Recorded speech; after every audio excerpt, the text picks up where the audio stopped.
बिल्कुल जिस तरह वर्ल्ड कप स्टार्ट हुआ और उसमें जिस तरह हमारी परफॉर्मेंसेस आई, इंडिविजुअल परफॉर्मेंसेस भी आई, टीम की परफॉर्मेंसेस भी आई और काफ़ी कुछ सीखा इस वर्ल्ड कप से।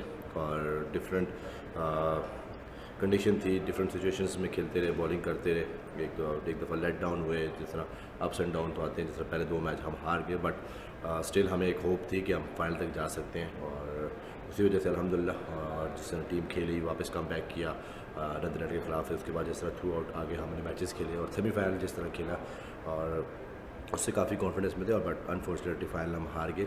बट एज अ प्लेयर काफ़ी कुछ सीखा सब टीम ने।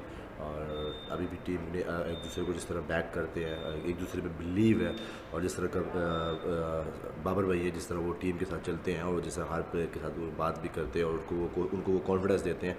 तो ये काफ़ी चीज़ें हैं और एज अ टीम बन के खेलना, और ये सबसे बड़ी बात है। नो डाउट पूरे थ्रू आउट वर्ल्ड कप में जिस तरह फैंस ने सपोर्ट किया, जिस तरह पूरे पाकिस्तान में लोग बैठे हुए थे, और जिस तरह स्टेडियम में जिस तरह के वो ग्राउंड्स में आए स्टेडियम कम्युनिटीज़, और उन्होंने आके हमें जिस तरह सपोर्ट किया, आज भी बिल्कुल जिस तरह क्राउड आया हुआ था और काफ़ी इंजॉय कर रहा था। और एज अ प्लेयर और इसी तरह फैंस की जिस तरह दुआएँ वो ये हमें हमारे लिए हमें सपोर्ट करते रहे, उनका थैंक यू सो मच।